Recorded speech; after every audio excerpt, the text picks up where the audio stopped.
வணக்கம். நீங்கள் இணைந்திருப்பது சமூகத்தின் பிரதான செய்திகளுடன். செய்திகளுக்காக உங்களுடன் இணைந்து கொள்ளும் நான் கஜிதா திருநாவுக்கரசு. விரிவான செய்திகளுக்கு முன்னதாக இன்றைய தலைப்புச் செய்திகள். பொஷன் தான சாலைகளுக்கு பெரும் வரவேற்பு. 18,129 இடங்கள் பதிவு. தேசிய அடையாள அட்டை இல்லாத முதியவர்களுக்காக விசேட திட்டம் ஆரம்பம். இரவு விருந்தில் பரபரப்பு. சஜித் கட்சி உறுப்பினர் கொலை தாயார் வைத்தியசாலையில். பலாலியில் ராணுவம் கையகப்படுத்திய காணிகளை விடுவிக்க கோரி கவன ஈர்ப்பு போராட்டம். டெங்கு புகை விசிறலால் சுற்றுச்சூழலுக்கு பெரும் பாதிப்பு. சுகாதார அதிகாரிகள் எச்சரிக்கை. காங்கேசந்துறை முதல் பொத்துவில் வரையிலான கடற்பகுதிகளுக்கு செம்மஞ்சள் எச்சரிக்கை. கிளிநொச்சியில் அதிரடி வீதி சோதனை. 50க்கும் அதிகமான வாகனங்கள் பறிமுதல். காணாமல் போன துப்பாக்கி. எட்டியாந்தோட்டை போக்குவரத்து பிரிவு OIC கைது. ஜப்பானில் சக்தி வாய்ந்த நிலநடுக்கம். நிலச்சரிவுகள் ஏற்படும் அபாயம். சுனாமி அபாயமா? கொழும்பில் பயங்கர விபத்து. பாதசாரி கடவையில் பெண் பலி. அவையமது தலைப்புச் செய்திகள். இனி தொடர்பான விரிவான செய்திகள். பொசன் பண்டிகையை முன்னிட்டு நாடு முழுவதும் 18,129 தானசாலைகள் பதிவு செய்யப்பட்டுள்ளதாக பொது சுகாதார பரிசோதகர்கள் சங்கம் தெரிவித்துள்ளது. தான சாலைகளை அமைக்கும் ஆர்வமுள்ளவர்கள் மற்றும் அமைப்பாளர்கள் அந்த பகுதிக்குரிய பொது சுகாதார பரிசோதகரை சந்தித்து சுகாதார அமைச்சினால் வழங்கப்பட்டுள்ள வழிகாட்டல்களை பெற்றுக்கொள்ளுமாறு பொது சுகாதார பரிசோதகர்கள் சங்கத்தின் செயலாளர் சமில் முத்துகுடா தெரிவித்துள்ளார். தான சாலைகளில் வழங்கப்படுகின்ற உணவு மற்றும் பானங்களின் தரம், சுகாதாரம் மற்றும் பாதுகாப்பு என்பவற்றை உறுதிப்படுத்துவதற்காக இந்த வழிகாட்டல்கள் வழங்கப்பட்டுள்ளன. உணவு விநியோகத்தின் போது பொது சுகாதார நடைமுறைகளை சரியாக பின்பற்றுவது கட்டாயமாக்கப்பட்டுள்ளது என்று அவர் வலியுறுத்தியுள்ளார். பொதுமக்கள் மற்றும் தான சாலைகள் அமைப்பாளர்கள் அனைவரும் சுகாதாரத்துறையினரின் அறிவுறுத்தல்களுக்கு அமைய செயற்படுமாறும் வலியுறுத்தப்படுகின்றார்கள். சூப்பர் ஸ்டோரின் கல்யாணி அன்னபூரணி பிராண்டில் அன்றாட வாழ்க்கையின் அனைத்து பொருட்களையும் ஒரே இடத்தில் பெற்றுக்கொள்ள தேசிய அடையாள அட்டை இல்லாத காரணத்தினால் அரசினால் வழங்கப்படும் மாதாந்திர முதியோர் உதவித்தொகையை பெற்றுக்கொள்ள முடியாத நிலையில் உள்ள குறைந்த வருமானம் கொண்ட மூத்த குடிமக்களுக்காக விசேட அடையாள அட்டை வழங்கும் திட்டம் ஒன்றை அரசாங்கம் ஆரம்பித்துள்ளது. இந்த திட்டமானது கிராமிய வளர்ச்சி, சமூக பாதுகாப்பு மற்றும் சமூக வலுவூட்டல் அமைச்சின் கீழ் உள்ள தேசிய முதியோர் செயலகம், ஆட்களை பதிவு செய்யும் திணைக்களம் மற்றும் பதிவாளர் நாயகம் திணைக்களம் ஆகியவற்றுடன் இணைந்து முன்னெடுக்கப்படுகின்றது. தற்போது 70 வயது மற்றும் அதற்கு மேற்பட்ட தகுதியுள்ள முதியோர்களுக்கு மாதந்தோறும் 5,000 ரூபாய் உதவித்தொகை அரசாங்கம் வழங்கி வருகின்றது. இந்த திட்டத்தின் கீழ் சுமார் 10 லட்சம் பயனாளிகள் இணைக்கப்பட்டுள்ள நிலையில் தகுதியுள்ளவர்களில் சுமார் 76,716 பேர் தேசிய அடையாள அட்டை இல்லாத காரணத்தால் இந்த உதவித்தொகையை பெற முடியாதிருப்பதாக தெரிவிக்கப்பட்டுள்ளது. இந்த பிரச்சினைக்கு தீர்வாக இந்த விசேட திட்டம் அறிமுகப்படுத்தப்பட்டுள்ளது. இது தொடர்பில் தேசிய முதியோர் செயலகம் அறிவுறுத்தல்களை விடுத்துள்ளது. தேசிய அடையாள அட்டை இல்லாததால் உதவித்தொகை பெற முடியாத முதியவர்கள் உடனடியாக தமது கிராம உத்தியோகத்தர், சமூக வலுவூட்டல் உத்தியோகத்தர் அல்லது முதியோர் உரிமைகள் மேம்பாட்டு உத்தியோகத்தரை தொடர்பு கொள்ள வேண்டும் என்று அறிவுறுத்தப்பட்டுள்ளது. தகுதியுள்ள பயனாளிகளை கண்டறிந்து அவர்களை விரைவில் இந்த உதவித்தொகை திட்டத்தின் கீழ் கொண்டு வருவதற்காக மாவட்ட மற்றும் பிரதேச ஒருங்கிணைப்பு குழுக்கள், சமூக சக்தி அமைப்புகள் மற்றும் சமூக மேம்பாட்டு குழுக்களின் ஊடாக தரவுகள் சேகரிக்கப்பட்டு வருகின்றன. ஹம்பாந்தோட்டை வீரகட்டிய பகுதியில் இடம்பெற்ற மதுபான விருந்தொன்றில் ஏற்பட்ட வாக்குவாதம் வன்முறையாக மாறியதில் 30 வயதுடைய இளைஞர் ஒருவர் கூர்மையான ஆயுதத்தால் தாக்கப்பட்டு உயிரிழந்துள்ளார். உயிரிழந்தவர் ஹங்குருவெல பகுதியைச் சேர்ந்தவராக அடையாளம் காணப்பட்டுள்ளதுடன் அவர் ஐக்கிய மக்கள் சக்தி கட்சியின் தீவிர உறுப்பினராகவும் ஹம்பாந்தோட்டை மாவட்ட இளைஞரணி ஊடக செயலாளராகவும் பணியாற்றி வந்ததாக தகவல்கள் தெரிவிக்கின்றன. நேற்றிரவு இடம்பெற்ற இந்த சம்பவத்தின் போது நீண்ட காலமாக நிலை வந்த தனிப்பட்ட தகராறு ஒன்று திடீரென்று மோதலாக மாறியதாக போலீசார் கூறுகின்றனர். வாக்குவாதம் தீவிரமடைந்த நிலையில் கூர்மையான ஆயுதத்தால் தாக்கப்பட்டு இளைஞர் சம்பவ இடத்திலேயே படுகாயமடைந்துள்ளார். சம்பவத்துடன் தொடர்புடையதாக சந்தேகிக்கப்படுகின்ற 29 வயதுடைய ஒருவர் மெதமுலன பகுதியில் வைத்து போலீசாரால் கைது செய்யப்பட்டார். மேலும் மோதலின் போது சந்தேக நபரின் தாயாரும் காயமடைந்து வீரகட்டிய வைத்தியசாலையில் அனுமதிக்கப்பட்டுள்ளதாக தெரிவிக்கப்படுகின்றது. உயிரிழந்தவரின் சடலம் தற்போது வீரகட்டிய வைத்தியசாலையின் பிரேதரையில் உடற்கூறாய்வுக்காக வைக்கப்பட்டுள்ளது. இந்த சம்பவம் தொடர்பில் வீரகட்டிய போலீசார் மேலதிக விசாரணைகளை மேற்கொண்டு வருகின்றனர். யாழ்ப்பாணம் பலாலியில் ராணுவம் கையகப்படுத்தி வைத்திருக்கும் காணிகளை மீள ஒப்படைக்க கோரி பிரதேச மக்கள் இன்று கவனஈர்ப்பு போராட்டத்தில் ஈடுபட்டனர். பலாலி உதய கலைவாணி மக்கள் ஒன்றியத்தின் ஏற்பாட்டில் இடம்பெற்ற இந்த போராட்டம் காலை 8:30 மணி முதல் மதியம் 12 மணி வரையில் முன்னெடுக்கப்பட்டது. தங்களது பூர்வீக நிலங்களை இழந்து 36 ஆண்டுகளாக வாழ்ந்து வருவதாக குறிப்பிட்ட போராட்டக்காரர்கள் விரைவில் காணிகளை உரிமையாளர்களிடம் மீள ஒப்படைக்க நடவடிக்கை எடுக்க வேண்டும் என்று வலியுறுத்தினர். எங்கள் நிலம் எங்களுக்கு வேண்டும், அடக்குமுறைக்கு அஞ்ச மாட்டோம், எங்கள் நிலங்களை விடமாட்டோம், நிலமே எங்கள் மூச்சு, அது இல்லையில் வாழ்வு போச்சு, அரசே இராணுவத்தை வெளியேற்று, மக்கள் குடியேற வழிவகை செய் போன்ற வாசகங்கள் பொறிக்கப்பட்ட ஸ்லோக அட்டைகளை கைகளில் ஏந்தியவாறு அவர்கள் ஆர்ப்பாட்டத்தில் ஈடுபட்டனர். இந்த கவன ஈர்ப்பு போராட்டத்தில் பொதுமக்கள், அரசியல்வாதிகள் உள்ளிட்ட பலரும் கலந்து கொண்டனர். இதன்போது கருத்து தெரிவித்த தமிழ் தேசிய மக்கள் முன்னணியின் ஊடக பேச்சாளர் சட்டத்திரணி கனகரட்னம் சுகாஸ், நான் இந்த போராட்டத்திற்கு வந்த பொழுது 2 ஐயாமார் சொன்ன கருத்துக்களை சொல்ல விரும்புகிறேன். ஒரு ஐயா சொன்னார், தம்பி நான் இந்த அரசியலுக்காண்டி போராட இல்லையடாப்பா, எந்த பிணம் இந்த மண்ணில வேக வேண்டும் என்பதற்காக போராடி கொண்டிருக்கிறேன் என்று சொன்னார்.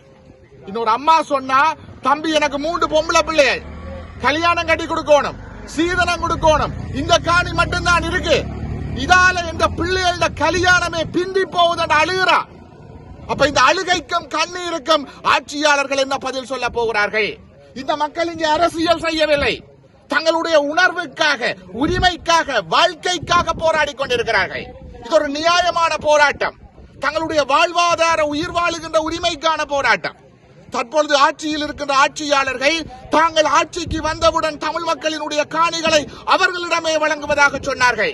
ஆனால் என்ன நடந்து கொண்டிருக்கிறது? 2 ஆண்டு முடிய போகிறது, ஆனால் மாற்றங்கள் எதுவும் வரவில்லை. டெங்கு நுளம்புகளை ஒழிப்பதற்காக மேற்கொள்ளப்படும் புகை விசிறல் செயல்முறையானது ஒரு வெற்றிகரமான நடவடிக்கை அல்லவென்றும் அதன் மூலம் சுற்றுச்சூழல் பாதிப்பு ஏற்படுவதாகவும் சுகாதார பூச்சியியல் அதிகாரிகள் சங்கம் தெரிவித்துள்ளது.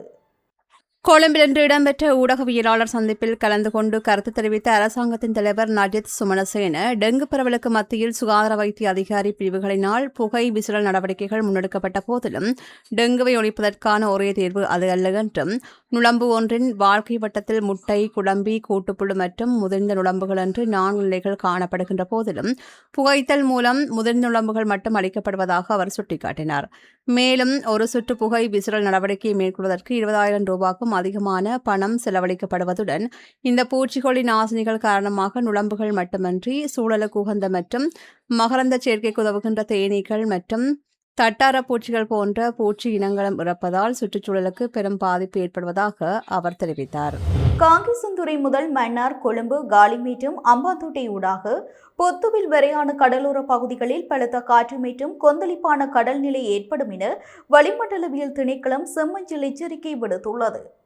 வளிமண்டலவியல் திணைக்களத்தினால் இன்று முற்பகல் வெளியிடப்பட்ட இந்த எச்சரிக்கை நாளை முற்பகல் 11 மணி வரையில் நடைமுறையில் இருக்கும். இதேவேளை மணிக்கு 50 முதல் 60 கிலோமீட்டர் வேகத்தில் பலத்த காற்று வீசக்கூடும் என்று எதிர்பார்க்கப்படுகின்றது.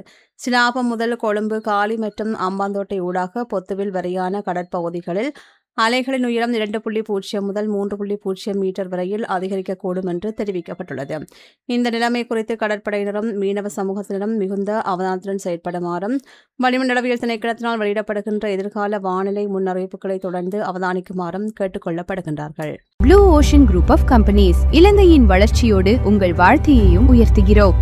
கிளிநொச்சி பகுதியில் போக்குவரத்து போலீசார் மேற்கொண்ட விசேட அதிரடி சோதனை நடவடிக்கையின் போது 30க்கும் அதிகமான அதிவேக மோட்டார் சைக்கிள்களும் 20க்கும் மேற்பட்ட டிப்பர் வாகனங்களும் பறிமுதல் செய்யப்பட்டுள்ளன.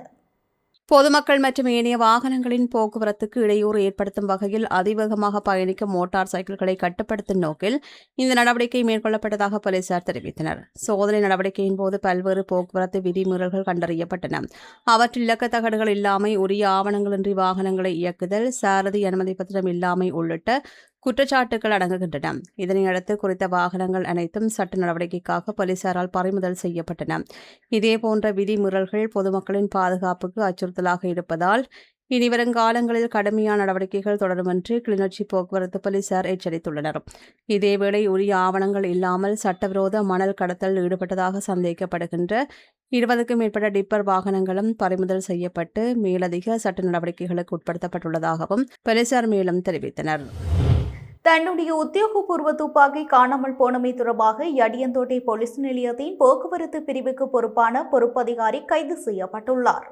சீதாபகபுர குற்றப்புலனாய்வு பிரிவின் அதிகாரிகளினால் இந்த கைது நடவடிக்கை மேற்கொள்ளப்பட்டுள்ளதாக போலீசார் தெரிவித்துள்ளனர். கடந்த 26ஆம் தேதி குறித்த பொறுப்பதிகாரி கடமை நிமித்தம் வெளியில் சென்றபோது பிஸ்டல் வகை துப்பாக்கி ஒன்றையும் 10 தோட்டாக்களையும் எடுத்துச் சென்றுள்ளார் என்றும், எனினும் மீண்டும் அந்த தோட்டாக்களை அவர் ஒப்படைக்கவில்லை என்றும் தெரிவிக்கப்படுகிறது. இதற்கமைய விசாரணைகளை மேற்கொண்ட சீதாபகபுர குற்றப்புலனாய்வு பிரிவின் அதிகாரிகள் ஜடியந்தோட்டை போலீஸ் நிலையத்தின் போக்குவரத்து பிரிவு OAC-ஆக கடமையாற்றிய உப போலீஸ் பரிசோதகரை நேற்று கைது செய்துள்ளனர். கைது செய்யப்பட்ட சந்தேக நபர் இன்று ருவான்வெல்ல நீதவான் முன்னிலையில் ஆஜர்படுத்தப்பட உள்ளார். கிளிநொச்சி மாவட்டத்தைச் சேர்ந்த 5 வயது சிறுமியொருவர் தொடர்ச்சியான தனிநபர் பரதநாட்டிய நிகழ்ச்சியால் உலக சாதனையை நிலைநாட்டினார். 5 வயதான நாட்டிய தாரகை ரஜீவன் ஹம்சத்வனி 6 வயதிற்குட்பட்டோர் பிரிவில் 2 மணி 30 நிமிடங்கள் தொடர்ச்சியாக தனிநபராக பரதநாட்டியம் ஆடியுள்ளார். இந்த சாதனை முயற்சி இன்று ஞாயிற்றுக்கிழமை காலை 9 மணிக்கு கிளிநொச்சியில் உள்ள தனியார் விடுதியில் நடைபெற்றது. குறித்த சாதனையானது ராபா உலக சாதனை புத்தகத்தில் இன்று பதிவு செய்யப்பட்டது. நிகழ்வின் இறுதியில் மன்னார் மாவட்ட அரசு அதிபர் கனகேஸ்வரன் அவர்களால் உலக நாட்டிய இளவரசி என்று மகுடம் சூட்டி வைக்கப்பட்டது. இந்த நிகழ்வில் ராபா உலக சாதனை புத்தக நிறுவனத்தின் இலங்கை நாட்டு தூதுவர் கலாநிதி ஜோகதாசன் யூட் நிமலன், ராபா உலக சாதனை புத்தக நிறுவனத்தின் கிளிநொச்சி மாவட்ட தலைவர் கலாநிதி சிவனேஸ்வரன் விஜிதா ஆகியோர் நடுவர்களாக பங்கு பெற்றனர். இந்த நிகழ்வில் கலை ஆர்வலர்கள், பெற்றோர் மற்றும் பொதுமக்கள் பங்கேற்றுள்ளனர். ஜப்பானின் வடகிழக்கு பகுதியில் அமைந்துள்ள இவதே மாகாணத்தின் கடற்கரை பகுதிகள் இன்று அதிகாலை ரிக்டர் அளவுகோலில் 6.1 பதிவான சக்தி வாய்ந்த நிலநடுக்கம் ஏற்பட்டுள்ளது. இந்த நிலநடுக்கம் கடலுக்கு அடியில் சுமார் 41 கிலோமீட்டர் ஆழத்தில் மையம் கொண்டிருந்ததாக ஜப்பான் வானிலை ஆய்வு மையம் தெரிவித்துள்ளது. எனினும் இந்த நிலநடுக்கத்தால் சுனாமி ஏற்படும் அபாயம் எதுவும் இல்லை என அதிகாரப்பூர்வமாக அறிவிக்கப்பட்டுள்ளது. நிலநடுக்கத்தின் அதிர்வுகள் கச்சினோகே நகரம், புடாய் கிராமம் உள்ளிட்ட பல பகுதிகளில் உணரப்பட்டதுடன் ஜப்பானின் நில அதிர்வு அளவுகோலில் இது -5 பதிவாகியுள்ளது. டோக்கியோ உள்ளிட்ட சுற்றியுள்ள பகுதிகளிலும் லேசான அதிர்வுகள் உணரப்பட்டதாக தெரிவிக்கப்பட்டுள்ளது. கடந்த ஜூன் 25ஆம் தேதி இதே இவதே கடற்கரை பகுதியில் ரிக்டர் அளவில் 6 தாண்டிய மற்றொரு சக்தி வாய்ந்த நிலநடுக்கம் பதிவாகியிருந்தது. அதன் தொடர்ச்சியாகவே தற்போதைய நிலநடுக்கம் ஏற்பட்டுள்ளதாக ஜப்பான் வானிலை ஆய்வு மையம் குறிப்பிட்டுள்ளது. இதனிடையே நிலநடுக்கத்தால் பாதிக்கப்பட்ட மலைப்பாங்கான பகுதிகளில் பாறை சரிவுகள் மற்றும் நிலச்சரிவுகள் ஏற்படும் அபாயம் இருப்பதால் அப்பகுதி மக்கள் தொடர்ந்து அவதானத்துடன் இருக்குமாறு அதிகாரிகள் எச்சரிக்கை விடுத்துள்ளனர். இந்நிலையில் ஜப்பானிய பிரதமர் சனாய தகச்சி தனது சமூக ஊடக பதிவில் சுனாமி அபாயம் எதுவும் இல்லை என்பதை மீண்டும் உறுதிப்படுத்தியுள்ளார். மேலும் ஜூன் 25ஆம் தேதி நிலநடுக்கத்திற்கு பின்னர் பிரதமரின் அலுவலகத்தில் அமைக்கப்பட்ட அவசரகால மேலாண்மை பிரிவு தொடர்ந்தும் நிலைமையை கண்காணித்து வருவதாகவும், பாதிப்பு தொடர்பான தகவல்களை விரைவாக சேகரித்து பொதுமக்களுக்கு துல்லியமான தகவல்களையும் தேவையான உதவிகளையும் வழங்குமாறு சம்பந்தப்பட்ட அதிகாரிகளுக்கு பணிப்புரை வழங்கியுள்ளதாகவும் அவர் தெரிவித்துள்ளார். ராயல்டி என்ஜினியரிங் வழங்கும் நவீன அடுக்குமாடி குடியிருப்புகள் இப்போது விற்பனைக்கு. Colombo 6 Wellawatte bus line hall ரோட்டுக்கு மிக அருகாமையில். கொழும்புக்கோட்டை பகுதிக்கு அருகில் இன்று இடம்பெற்ற வாகன விபத்தில் பாதசாரி கடவையை கடக்க முயன்ற பெண்ணொருவர் சம்பவ இடத்திலேயே உயிரிழந்துள்ளார். தெனியாய பிரதேசத்தைச் சேர்ந்த பெண்ணொருவரே இந்த விபத்தில் உயிரிழந்துள்ளார். கொழும்புக்கோட்டை பகுதிக்கு அருகில் உள்ள பாதசாரி கடவையை பயன்படுத்தி வீதியை கடக்க முயன்றபோதே அவ்வழியாக வந்த வாகனம் மோதியதில் அவர் படுகாயமடைந்து சம்பவ இடத்திலேயே உயிரிழந்துள்ளார். விபத்து குறித்த தகவல் அறிந்ததும் கோட்டை போலீசார் சம்பவ இடத்திற்கு விரைந்து விசாரணைகளை மேற்கொண்டனர். விபத்தை ஏற்படுத்திய வாகனத்தின் சாரதி போலீசாரால் கைது செய்யப்பட்டுள்ளதுடன் இதுகுறித்த மேலதிக விசாரணைகளை கோட்டை போலீசார் முன்னெடுத்து வருகின்றனர். கட்டுநாயக்க விமான நிலையத்தின் 18ஆம் கட்டை சந்திப்புக்கு அருகில் சுற்றுலா ஹோட்டல் ஒன்று அமைக்கப்படுவதாக கூறி சீமெந்து உற்பத்தி மற்றும் பொதியிடும் தொழிற்சாலை ஒன்று நிர்மாணிக்கப்படுவதற்கு எதிராக பிரதேசவாசிகள் இன்று காலை ஆர்ப்பாட்டம் ஒன்றை முன்னெடுத்திருந்தனர். குறித்த திட்டத்திற்கான கட்டிட வரைபடத்திற்கு 2020ஆம் ஆண்டு டிசம்பர் மாதம் 10ஆம் தேதி அன்று மத்திய சுற்றாடல் அதிகார சபையும் அதற்கான அபிவிருத்தி அனுமதி பத்திரத்தை கடந்த 2025ஆம் ஆண்டு டிசம்பர் மாதம் 25ஆம் தேதி அன்று நகர அபிவிருத்தி அதிகார சபையும் வழங்கியுள்ளன. ஆரம்பத்தில் 6 ஏக்கர் நிலப்பரப்பில் 3857 சதுர மீட்டர் பரப்பளவை கொண்ட ஒற்றை மாடி கட்டிடத்திற்காகவே அனுமதி பெறப்பட்டுள்ளது. எனினும் பின்னர் அது 12925 சதுர மீட்டர் பரப்பளவை கொண்டு 5 மாடி வெப்பமடி சிமெந்து உற்பத்தி தொழிற்சாலைக்கான அனுமதி பத்திரமாக மாற்றியமைக்கப்பட்டுள்ளதாக குற்றம் சுமத்தப்பட்டுள்ளது. கொழும்பு கட்டுநாயக்க பிரதான வீதியிலிருந்து நீர்கொழும்பு களப்பு வரை இந்த கட்டுமான பகுதி விரிவடைந்துள்ளது. இதன் காரணமாக கொழும்பு கட்டுநாயக்க அதிவேக நெடுஞ்சாலை, கட்டுநாயக்க விமான நிலையம், அப்பகுதியில் உள்ள சுற்றுலா ஹோட்டல்கள், 3 சர்வதேச பாடசாலைகள், நீர்கொழும்பு களப்பு மற்றும் அதனை நம்பி வாழும் மீனவ சமூகம், விசேட வர்த்தமானி மூலம் பிரகடனப்படுத்தப்பட்டுள்ள லியனகேம் உள்ள கண்டல் தாவர காடுகள், கட்டுநாயக்க வர்த்தக வலய பெண் ஊழியர்களின் விடுதிகள் மற்றும் முத்துராஜவெல சுற்றுலா படகு தொழிலாளர்கள் என பல தரப்பினரும் நேரடியாக பாதிக்கப்படும் அபாயம் ஏற்பட்டுள்ளது.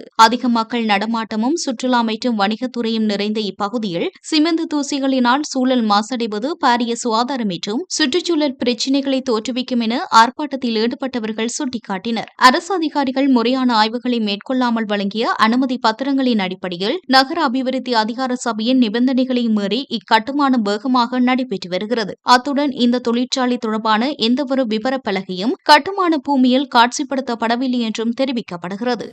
கிண்ணியா கல்வி வலயத்திற்குட்பட்ட டிபி ஜாஜா மகா வித்தியாலயத்தின் பிரதான நுழைவாயிலுக்கு முன்னால் அமைந்துள்ள பிரதான வடிகான் வருடக்கணக்காக இடிந்து நொறுங்கிய நிலையில் காணப்படுவதால் பாடசாலை மாணவிகளும் வாகன சாரதிகளும் நாளாந்தம் பாரிய சிரமங்களை எதிர்கொண்டு வருகின்றனர்.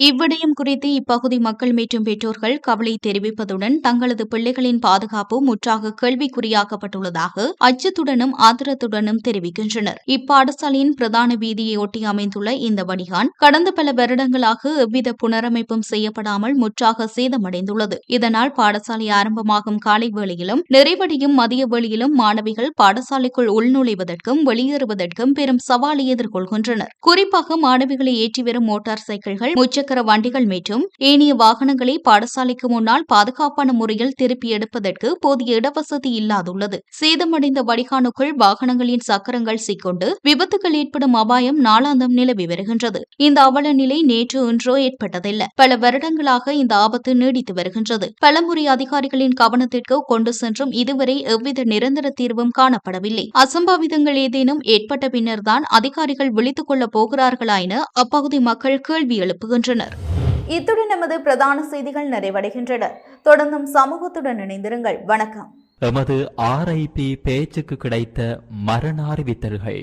யாழ்ப்பாணம் சுன்னாகத்தை பிறப்பிடமாகவும் கனடா மேப்பிள் மற்றும் வான் ஆகிய இடங்களை வாழ்விடங்களாகவும் கொண்டிருந்த ஸ்ரீமதி சிவகாம சுந்தரி அம்மா அவர்கள் 27/6/2026 சனிக்கிழமை அன்று காலமானார். யாழ்ப்பாணம் கரம்பனை புறப்படமாகவும் நீர்கொழும்பு மென்சன் பிளேஸை வதிவிடமாகவும் கொண்டிருந்த திருமதி மேரி மெட்டில்டா பூபதி அவர்கள் 27/6/2026 சனிக்கிழமை அன்று இறைவனடி சேர்ந்தார். யாழ்ப்பாணம் நெடுந்தீவு மேற்கை புறப்படமாகவும் கட்டைக்காடு பெரிய குளத்தினை வதிவிடமாகவும் கொண்டிருந்த திரு சின்னத்தம்பி பரமானந்தம் அவர்கள் 27/6/2026 சனிக்கிழமை அன்று காலமானார். யாழ்ப்பாணம் எழுதுமட்டுவாள் கரம்பகத்தை புறப்படமாகவும் சுன்னாகம் பருத்தி கலட்டியை வதிவிடமாகவும் கொண்டிருந்த திரு கார்த்திகேசு அமிர்தலிங்கம் அவர்கள் 27/6/2026 சனிக்கிழமை அன்று காலமானார். மேலே அறிவிக்கப்பட்ட அனைத்து மரண அறிவித்தல் இறுதிக்கிரியை பற்றிய தகவல்களை அறிந்து கொள்ள ரிப் பேஜை பார்வையிடுங்கள். இதற்கான லிங்க் கீழிருக்கும் டிஸ்கிரிப்ஷனில் பார்வையிடலாம். இது போன்ற செய்திகளை தெரிந்து கொள்ள சமூகம் நியூஸ் சேனலை சப்ஸ்கிரைப் செய்து அருகில் உள்ள பெல் பட்டனை கிளிக் செய்யுங்கள். மேலும் இது போன்ற செய்திகளை உடனுக்குடன் தெரிந்து கொள்ள சமூகமீடியா.com என்ற இணையதளத்தின் வாயிலாகவும் எங்களுடன் இணைந்திருங்கள்.